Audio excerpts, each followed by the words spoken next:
sommaire de cette édition, le chef du gouvernement a présidé ce matin la cérémonie officielle de lancement des initiatives volontariat senior et volontariat de la diaspora.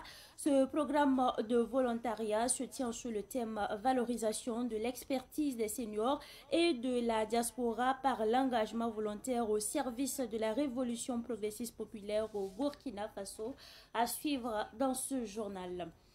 Et puis, le grand format de cette édition nous plonge dans l'agriculture. Savane Média est allé à la rencontre de Abdulaziz Nabayaogo, situé à Sapui dans la région du Nando. Dans ce champ, on nous retrouve des manguiers, des bananiers et des cocotiers. On en parle dans ce journal.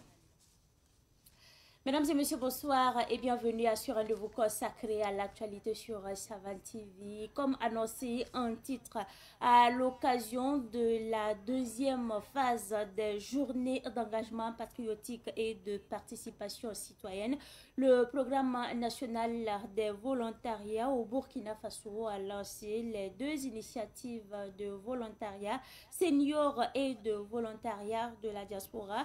Le lancement de ces programmes a eu lieu ce matin même à Ouagadougou sous le patronage du Premier ministre Rimtalba Jean-Emmanuel Ouedraogo. Retour justement sur cette cérémonie avec notre reporter Amel Joël Compaori. Le volontariat senior et le volontariat de la diaspora sont deux initiatives majeures lancées par le Premier ministre au profit du programme national de volontariat au Burkina Faso. Ces initiatives novatrices visent l'implication des acteurs de la diaspora et les personnes âgées à l'édification de la nation. Aujourd'hui, nous franchissons une étape supplémentaire et décisive. Avec le volontariat senior, nous souhaitons valoriser l'expérience, la sagesse et les compétences acquises par nos aînés au cours de leur carrière. Ces volontaires seront appelés à transmettre leur savoir-faire, à encadrer les jeunes générations et à contribuer à la pérennité des initiatives de développement. À travers le volontariat de la diaspora, nous ouvrons la voie à une mobilisation inclusive de tous nos compatriotes vivant à l'étranger. Leur expertise, leurs ressources, leurs réseaux et leur attachement à la patrie sont des atouts précieux pour accélérer la transformation économique et sociale du Burkina Faso. Pour le Premier ministre Rimtalba Jean-Emmanuel Ouedraogo, patron de la cérémonie, le gouvernement s'engage à accompagner ces deux initiatives. Le volontariat senior vient rappeler que nos aînés, après leur riche carrière professionnelle, demeurent une force vive pour la nation. Le volontariat de la diaspora traduit la volonté de notre pays de maintenir et de renforcer le lien avec ses fils et filles vivant à l'étranger. À ma qualité de patron de cette cérémonie, je voudrais dire aux seniors burkinabés que leur expérience est une richesse pour la nation et leur engagement volontaire une preuve de patriotisme et un modèle pour la jeunesse. À la diaspora burkinabé, que cette initiative est une passerelle bien balisée entre vous et la mère patrie. Les personnes âgées et les acteurs de la diaspora vont apporter leur expertise dans la formation de la jeune génération. Une chose louée par le ministre en charge des Burkinabés de l'extérieur et celui en charge de la jeunesse. Le président du Faso a fait de la participation des Burkinabés de l'extérieur un des piliers de sa politique. Du reste, c'est une des orientations principales sur laquelle les actions du ministère des Affaires étrangères s'appuient. Optimiser, mobiliser, faire en sorte que les Burkinabés de l'extérieur puissent participer à la réflexion, la formulation des politiques publiques, la mise en œuvre des politiques publiques. Et à ce titre, ce programme ne pouvait que tomber à pic. Il s'agira de créer des cadres d'échange entre les seniors et puis la jeunesse qui a tant besoin d'orientation pour leur insertion professionnelle, pour l'incarnation de valeurs sociales et des valeurs culturelles. Et donc, il s'agira aussi de pouvoir, à travers ces deux initiatives, booster le mentorat entrepreneurial à travers l'engagement communautaire. Le lancement de ces deux initiatives de volontariat s'est tenu sous le thème « Valorisation de l'expertise des seniors et de la diaspora par l'engagement volontaire au service de la révolution progressiste et populaire au Burkina Faso ». Les universités africaines de la communication de Ouagadougou, en abrégé UYACO, ont refermé leurs portes ce soir après 3 jours d'échanges autour du thème « L'influence du contexte géopolitique sur la communication et le développement en Afrique ». Durant donc 72 heures, panel, conférences et partage d'expériences ont réuni chercheurs, communicateurs, journalistes, étudiants et responsables institutionnels venus de plusieurs pays, notamment du Burkina Faso, du Mali, du Niger et du Togo. Les débats ont donc mis en lumière les défis majeurs auxquels font face les médias africains. Le ministre de la Communication burkinabé, Gilbert Ouedraogo, s'exprime au micro de notre reporter Sidiki Kabri. Nous avons fait le constat que c'est beaucoup plus des organes qui mènent une communication orientée, qui font de la manipulation, qui font de la désinformation, simplement pour discréditer nos pays. Alors il est temps pour nous de reprendre la main véritablement et de raconter nous-mêmes nos propres histoires, de raconter nous-mêmes nos actualités. Et c'est cela, cette dynamique-là qui est en cours. Et aujourd'hui, à travers donc les UYACO, nous avons pu, en associant les étudiants, leur permettre véritablement de savoir que le journalisme ne peut plus être fait comme il a été enseigné malheureusement à partir des théories élaborées et promues par ces puissances occidentales. Nous avons compris à élaborer nos propres modules, à adapter notre communication au contexte. Comme je le disais à l'ouverture, il n'y a pas de communication neutre, il n'y a pas de journalisme neutre. Nous devons donc nous engager tous derrière nos dirigeants, derrière nos populations et mener le combat qui vaille la peine d'être mené. Celui-là donc de vaincre le terrorisme, mais aussi de mener des actions de développement au profit de nos populations, au profit de nos États. Donc nous sortons véritablement satisfaits.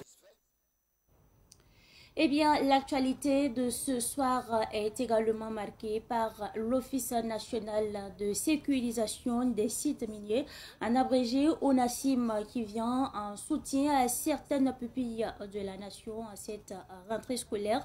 En effet, l'ONASIM a mobilisé 15 millions de francs CFA pour leur scolarisation. Le don a été remis aux responsables des bénéficiaires. C'est un reportage signé Germaine Farama.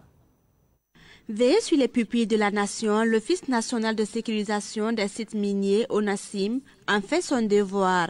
Une responsabilité que l'ONASIM se confie avec la mobilisation de 15 millions de francs CFA pour la scolarisation de 50 pupilles de la nation en cette rentrée scolaire. Un geste qui vient honorer la mémoire de leurs parents qui se sont sacrifiés pour la nation. C'est dire à ces enfants, vous n'êtes pas seuls. C'est leur offrir à travers ce modeste don, les moyens de poursuivre leur scolarité avec sérénité, de rêver sans entrave et de grandir dans la dignité. Nous savons que l'éducation est l'arme la plus puissante pour transformer les sociétés. En soutenant ces 50 pupilles en cette période de rentrée scolaire, nous affirmons notre foi en leur potentiel, notre confiance en leur avenir et notre volonté de bâtir avec eux un Burkina plus fort, plus juste et plus uni. Ce don au profit de 50 pupilles de la nation a été remis à l'Agence de soutien aux veuves, orphelins et victimes de la guerre, Asvovig. Le porte-parole des bénéficiaires a salué cette initiative qui garantit le droit à l'éducation de ses enfants. C'est pour témoigner toute notre gratitude à l'endroit de l'ONASIM qui a eu ce geste de solidarité très important pour nos enfants. L'éducation, c'est une arme très puissante pour construire une société de demain. Et à cette période d'entrée où il y a des familles dont les chefs ont consenti le sacrifice suprême pour la nation, il est de notre devoir de se mobiliser pour les accompagner. Nous sommes d'autant plus heureux que vous vous inscrivez dans un engagement dans le temps. Comme on le sait, l'éducation demande beaucoup de temps et beaucoup de moyens. Donc, ce n'est pas un geste ponctuel et ça, c'est à votre honneur et on ne peut que vous remercier pour cela. L'Office national de sécurisation des sites miniers ONASIM invite à toutes les couches sociales à l'union pour l'accompagnement des familles de ces héros tombés au front. Les premiers responsables de l'ONASIM et l'Asvovic s'engagent également à faire de la sécurité une valeur humaine inclusive et solidaire pour tous. Le Conseil des ministres s'est tenu hier sous la présidence du chef de l'État, le capitaine Ibrahim Traoré. Plusieurs décisions ont été prises. Le Conseil des ministres a adopté un projet de loi qui permettra de recruter et former chaque année 5000 médecins, et ce jusqu'en 2030. Parmi eux, il y aura des spécialistes dans des domaines pointus et approfondis afin justement de réduire les évacuations à l'étranger.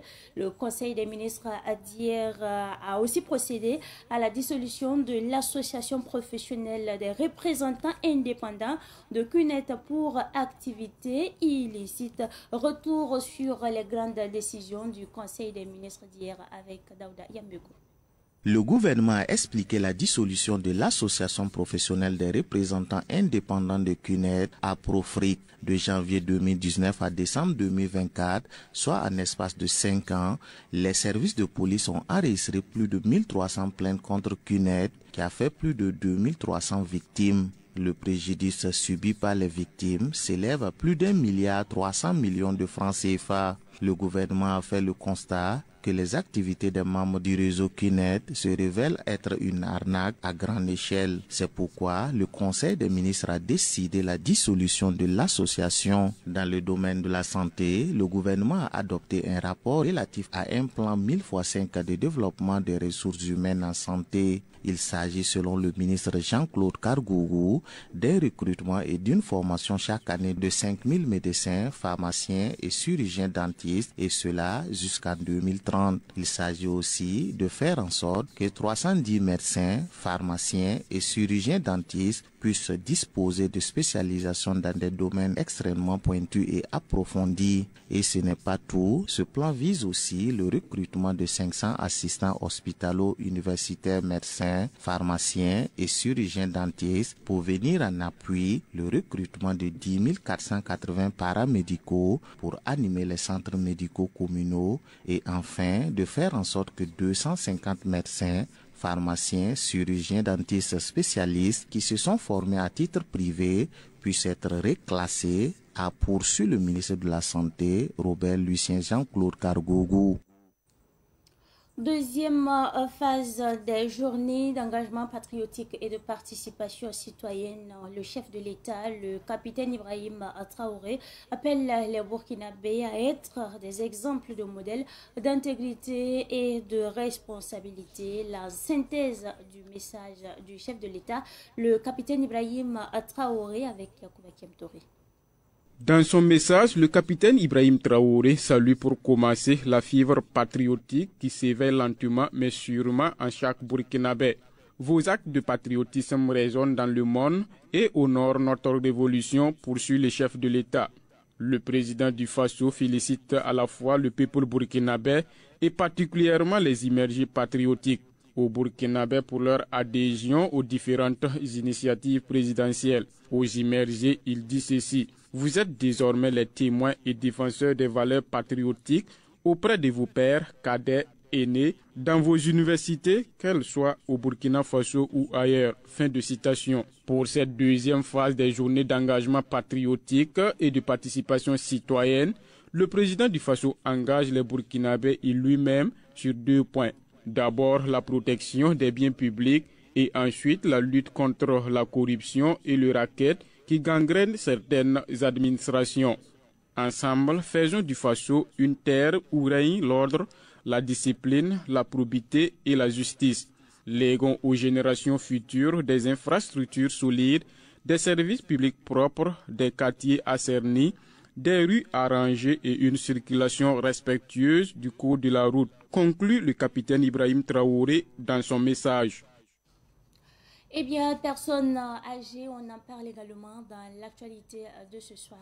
En effet, la deuxième édition du Salon panafricain des personnes âgées, en abrégé SPA, se tient du 2 au 4 octobre à Ouagadougou, au siège du FESPACO. Ce rendez-vous dédié aux personnes du troisième âge poursuit plusieurs objectifs et se déroule sous le thème « Réussir sa vie de senior dans un plan d'innovation ». Défis et opportunités. La cérémonie d'ouverture a eu lieu hier. Retour justement sur cette cérémonie d'ouverture avec notre reporter Madinatou Ouetraoui.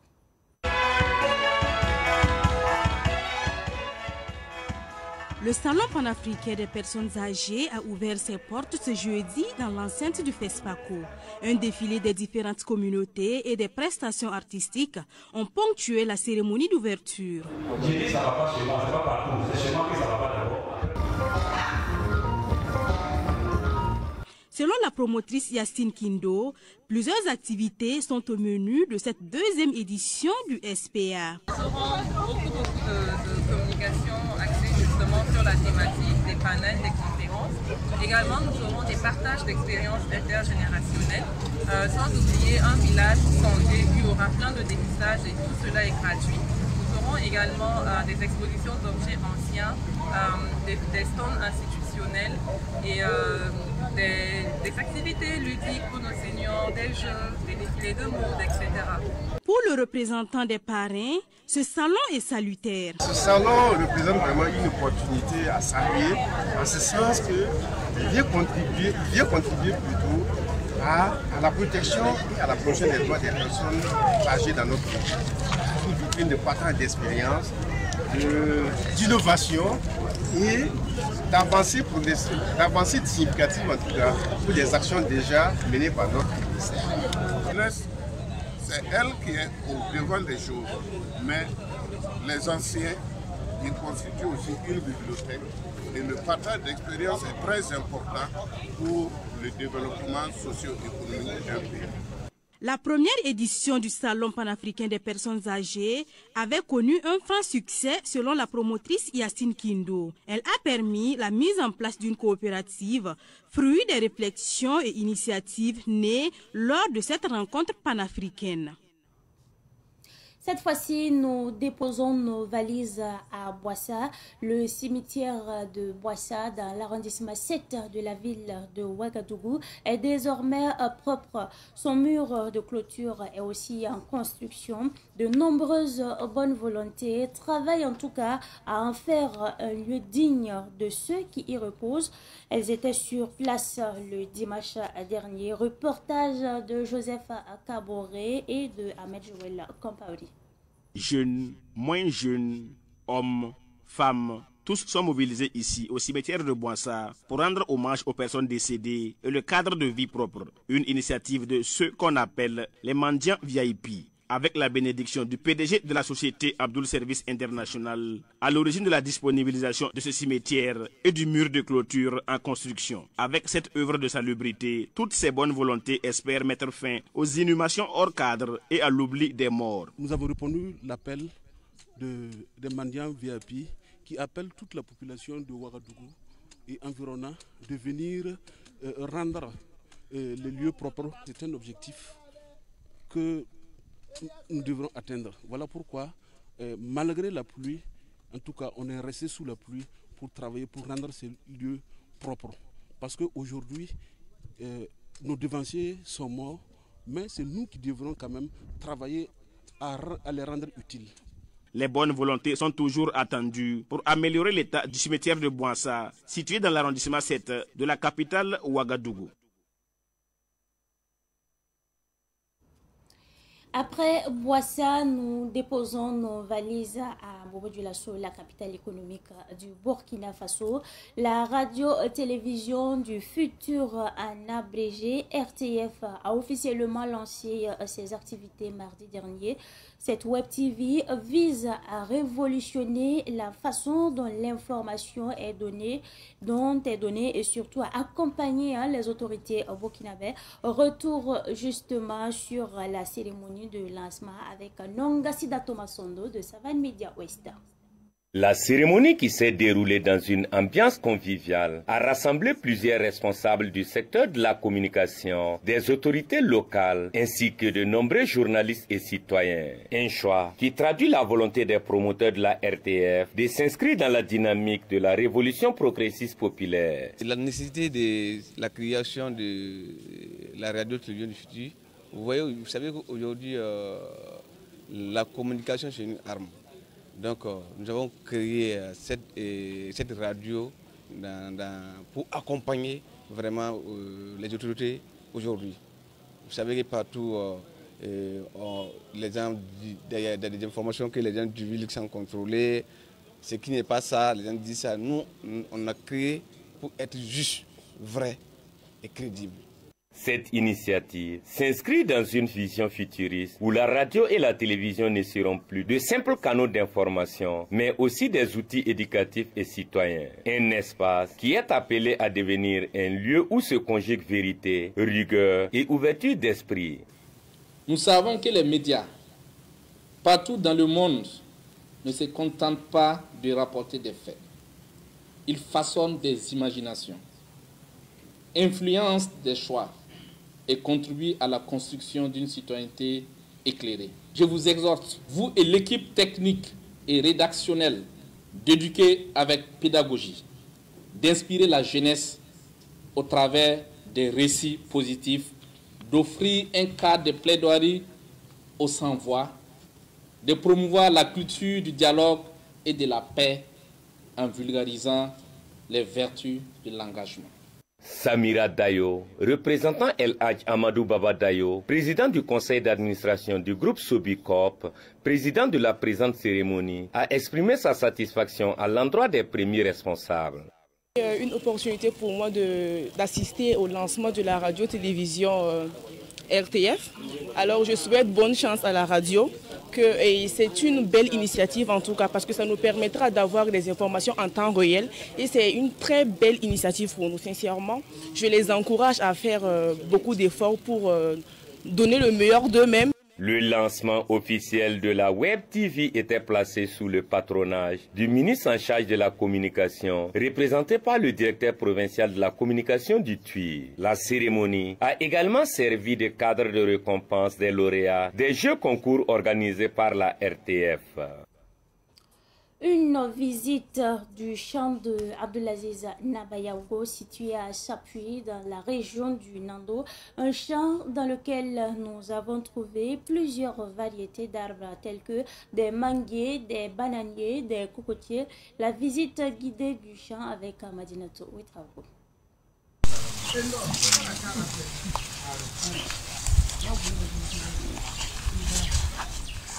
Dans ce champ d'une dizaine d'hectares appartenant à Abdulaziz Nabayaogo, situé à Neiri, à 7 km de la ville de Chapuis, dans la région du Nando, ex-centre-ouest, on retrouve plusieurs variétés de plantes. Avocatiers, citronniers, manguiers, bananiers, dattiers, cacaoyers, entre autres. Amoureux de la nature, le propriétaire cultive également du maïs dans son champ.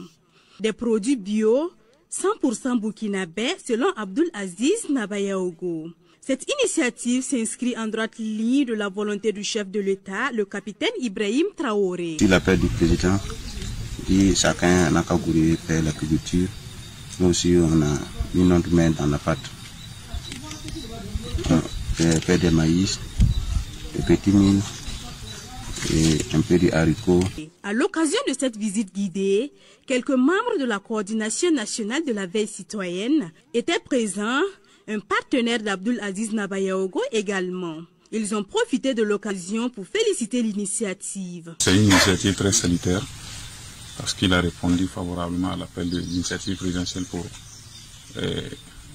l'autosuffisance alimentaire, la souveraineté alimentaire. Donc c'est à saluer et je pense que si tous les entrepreneurs, tous les opérateurs économiques, tous les Burkinabés emboîtent son pas, notre souveraineté alimentaire sera une réalité et nous pouvons prôner vraiment notre indépendance totale. En cette saison pluvieuse, le champ présente une belle physionomie. Mais le propriétaire et les visiteurs lancent un cri de cœur sur le manque d'eau dans les environs après la saison des pluies pour arroser les arbres. La difficulté, c'est l'eau. Si la saison passe, ou avoir l'eau pour arroser, c'est pas facile. Bon, c'est qu'on nous veut à côté du gouvernement. Si on pouvait avoir un appui à côté de l'eau, des forages, n'importe quel accompagnement qu'il peut apporter. Après la saison pluvieuse, le besoin d'eau serait récurrent. Donc à ce niveau, on exhorte tout ce qu'on peut faire pour qu'on ait le maximum de forages afin d'entretenir, parce que nous avons au moins une dizaine de variétés de plantes, outre le maïs qu'on a semé. Et en total, si on cumule, ça dépasse au moins une dizaine, 10 000 plantes. Voilà, surtout des plantes fruitières. Abdul Aziz Nabayaogo invite d'ailleurs le commandant Ismaël Sombier, ministre de l'Agriculture, des Ressources animales et halieutiques, à effectuer une visite sur son site. Dans ce champ d'une dizaine d'hectares, le propriétaire prévoit faire beaucoup de choses pour le développement du Burkina Faso. Abdul Aziz Nabayaogo envisage même s'investir dans l'élevage.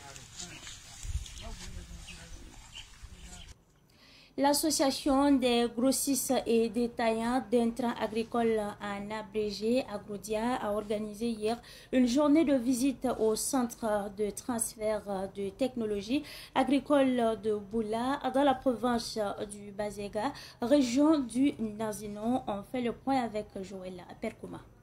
Ces visites commentées des tests de démonstration du CTTA de Boula dans le Bazega a mis en lumière une série d'essais comparatifs sur le maïs, les haricots et les sorgho, avec 3 approches de fertilisation différentes sur des parcelles de 1000 m². Les traitements incluaient des combinaisons de fumure organique, du NPK, de l'urée, ainsi que des engrais liquides comme Kodafol, Kara et Kodamine. Agrodia a en tout cas une convention avec la Sapito, qui est une firme de production et de commercialisation des intrants agricoles au Burkina Faso. Et Agrodia étant une association de distributeurs d'intrants sur le territoire national, il était de bon temps qu'on se mette ensemble. On a utilisé un certain nombre de produits, notamment l'engrais foliaire, le Kodafol 1465, le Kodazinc, le Kara, le Kodamine BMO. Ensuite, il y a un herbicide force levée, notamment intégral 75, et un insecticide pour contrôler la chenille légionnaire, le Target. Et sur le Nibé, un insecticide qu'on appelle Ringo 34. Les conclusions sont claires. La parcelle ayant bénéficié d'une combinaison des 2 types de fertilisation a présenté les meilleurs rendements. Ces résultats exceptionnels ont été salués par les autorités. Il faut dire que l'application combinée promet une bonne physionomie par rapport aux autres champs. Et à l'endroit des populations, c'est de s'approprier cette expérience qui a été menée en leur sein afin de mieux booster encore les productions. Et donc, quand on fera le compte d'exploitation, tout le monde saura que, en utilisant ces intrants-là, homologués là, ils verront que c'est vraiment le rendement est bien. Pour les agriculteurs, les différents résultats ne constituent pas seulement une avancée scientifique, mais ont également une réelle opportunité de maximiser leur production et transformer durablement l'agriculture dans le Bazega. Avant de refermer cette édition, sachez que Rachid Bouda de l'HICK est le vainqueur de la 2e édition du Grand Prix cycliste à pédale de la Fraternité de Samba. Il a parcouru une distance de 114 km en 2h51 minutes à 35 secondes avec une vitesse moyenne de 40 km par heure. Il s'adjuge le maillot jaune, le trophée et la somme de 250 000 francs CFA. Ils étaient 58 coureurs représentant 14 clubs sur la ligne de départ ce dimanche sur l'avenue Nabayemde à l'occasion de la 2e édition du Grand Prix cycliste pédale de la Fraternité de Samba. Après près de 3 heures de course acharnée sous la pluie, c'est Rachid Bouda de l'AJCK qui s'est montré plus solide au sprint, franchissant le premier la ligne d'arrivée devant ses concurrents du jour. Pour le jeune étalon cycliste, cette compétition constitue une excellente mise en jambe en perspective du prochain Tour du Faso. Ça sera en même temps une préparation pour le Tour du Faso qui arrive dans quelques semaines. Donc, et merci encore et je tiens à remercier toute l'équipe pour le travail abattu.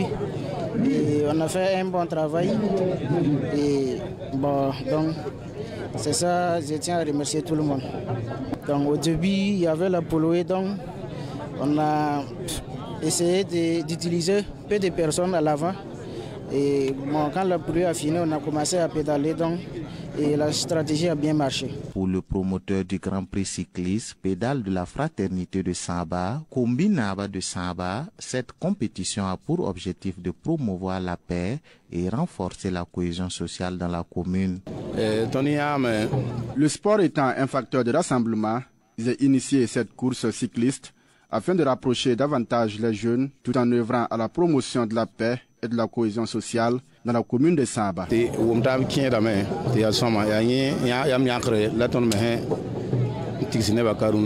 La vitesse moyenne de plus de 40 km/h est appréciée par le parrain. Pour lui, cette course va préparer les étalons cyclistes pour les compétitions futures. Quoi qu'on dise, un sportif, c'est une personne qui se porte bien. Et cette initiative de Kombinaba de Samba vient renforcer les capacités des jeunes à se mobiliser autour des idéaux du Burkina Faso. Ce que nous souhaitons, c'est que cette édition puisse connaître encore beaucoup d'éditions et que nous puissions, à la limite, tirer profit pour que de grands coureurs puissent sortir de cette compétition-là. Vous savez, on est en train de préparer le Tour du Faso et c'est un tremplin pour cette course-là. Et je pense que si tout le monde avait cette idée, nous pourrions avoir une équipe compétitive. Donc c'est une belle initiative, nous avons assisté à une belle course. Les dames ont également préparé cette deuxième édition de la compétition Grand Prix cycliste pédale de la fraternité de Samba, une compétition qui s'est déroulée sous les yeux de Samba Kwanga. Ne gaspillez pas votre énergie à répondre aux critiques, car pendant qu'ils parlent, vous progressez. La réussite ne répond pas aux paroles vides. C'est tout pour cette édition du soir que j'ai pris en tout cas du plaisir à vous présenter. Merci à vous pour votre constante fidélité. Bon week-end à toutes et à tous.